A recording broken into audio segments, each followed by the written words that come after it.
ଅକ୍ଷୟ ତୃତୀୟା। ଜୟ ଜଗନ୍ନାଥ। ନମସ୍କାର। ତପନ ଆଷ୍ଟ୍ରୋଲୋଜିକୁ ଆପଣଙ୍କୁ ସ୍ୱାଗତ।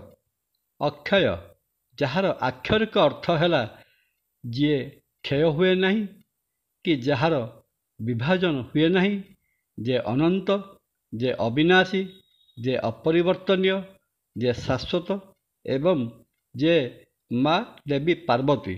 ଏହିପରି ଅକ୍ଷୟ ଶବ୍ଦର କେତେଗୁଡ଼ିଏ ପ୍ରତିବାଚକ ଶବ୍ଦ ଅଛି।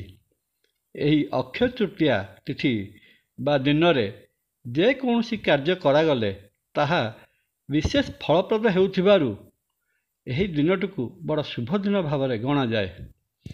ବୈଶାଖ ମାସ ଶୁକ୍ଳପକ୍ଷ ତୃତୀୟା ତିଥିକୁ ଅକ୍ଷୟ ତୃତୀୟା ନାମରେ ନାମିତ କରାଯାଇଛି ଏବଂ ଏହି ଦିନଟିକୁ ବଡ଼ ପବିତ୍ର ଦିନ ଭାବରେ ଗ୍ରହଣ କରାଯାଏ।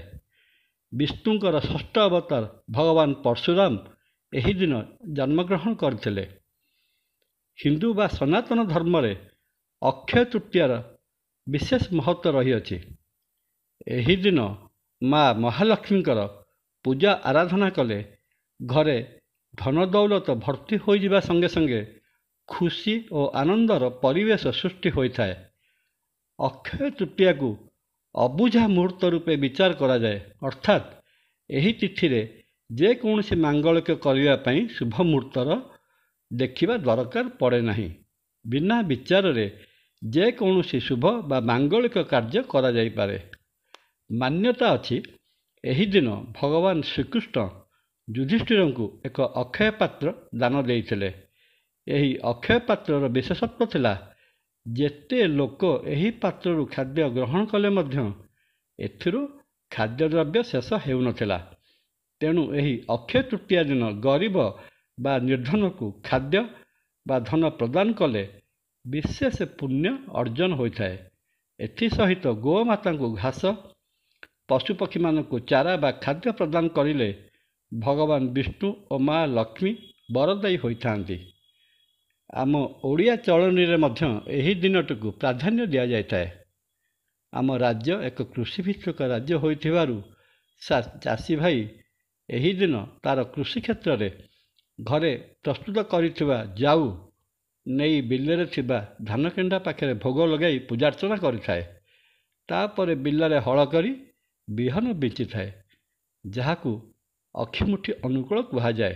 ଅର୍ଥାତ୍ ଚାଷ କାର୍ଯ୍ୟର ଶୁଭାରମ୍ଭ ଏହି ଦିନଠାରୁ ହୋଇଥାଏ। ଏହି ଦିନ ମଧ୍ୟ ମାଟି ପାତ୍ର ପ୍ରସ୍ତୁତ କରୁଥିବା କୁମ୍ଭାର ତା'ର ଘରେ ବିଶେଷ ପୂଜାର୍ଚ୍ଚନା କରିଥାଏ।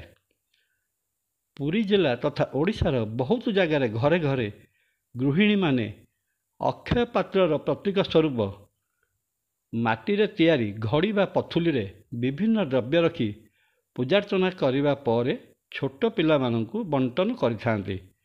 ବିଶ୍ୱାସ ଥାଏ, ଏହାଦ୍ୱାରା ମା ମହାଲକ୍ଷ୍ମୀଙ୍କର କୃପାଲାଭ ହେବ ଏବଂ ଘରେ ଧନଧାନ୍ୟର ଅଭାବ ରହିବ ନାହିଁ। ଏହି ଦିନ ଶ୍ରୀକ୍ଷେତ୍ର ବା ପୁରୀରେ ଶ୍ରୀ ଜଗନ୍ନାଥଙ୍କ ମନ୍ଦିରରେ ମଧ୍ୟ କେତେକ ବିଶେଷ ନୀତିର ପ୍ରଚଳନ ହୋଇଥାଏ। ବିଶ୍ୱବିଖ୍ୟାତ ରଥଯାତ୍ରା ନିମନ୍ତେ 3 ଗୋଟି ରଥ ନିର୍ମାଣର ଶୁଭ ଦିଆଯାଏ।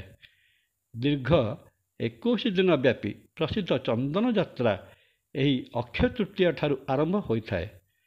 ଶ୍ରୀ ଜଗନ୍ନାଥ ମହାପ୍ରଭୁଙ୍କ ଚଳିତ ପ୍ରତିମା ମଦନମୋହନ, ଲକ୍ଷ୍ମୀ, ସରସ୍ୱତୀ, ରାମକୃଷ୍ଣ ଓ ପାଣ୍ଡବ 5 ଭାଇ ରୂପେ ପଞ୍ଚମହାଦେବ ପଟୁଆରରେ ସ୍ଥାନୀୟ ନରେନ୍ଦ୍ର ପୁଷ୍କରିଣୀକୁ ଚାପ ଖେଳିବାକୁ ବିଜେ କରିଥାନ୍ତି। ଓଡ଼ିଶାର ବିଭିନ୍ନ ଜାଗାରେ ମଧ୍ୟ ଏହି ଚନ୍ଦନ ଯାତ୍ରା ନୀତି ଅନୁଷ୍ଠିତ ହୋଇଥାଏ। କିନ୍ତୁ ଏବର୍ଷ ଅକ୍ଷୟ ତୃତୀୟାରେ ଗୁରୁବାଦିତ୍ୟ ଯୋଗ ଘଟୁଥିବାରୁ, ଅର୍ଥାତ୍ ଗୁରୁ ମାନେ ବୃହସ୍ପତି ଓ ଆଦିତ୍ୟ ଅର୍ଥାତ୍ ରବି ଏକତ୍ର ରହୁଥିବାରୁ ଦୁଇ ପୁରୁଷାକାର ଗ୍ରହର ସଂଯୋଗରେ ଜ୍ୟୋତିଷଶାସ୍ତ୍ର ଅନୁଯାୟୀ କାଳ ବା ସମୟ ଅଶୁଦ୍ଧ ହୋଇଯାଏ। ଏହି ସମୟରେ ସମସ୍ତ ମାଙ୍ଗଳିକ କାର୍ଯ୍ୟ ଯଥା ବିବାହ, ବ୍ରତ ପ୍ରଭୃତି ନିଷେଧ, କିନ୍ତୁ ଜନ୍ମଦିନ ବା ଅନ୍ନପ୍ରାଶନ ପ୍ରଭୃତି କରାଯାଇପାରେ।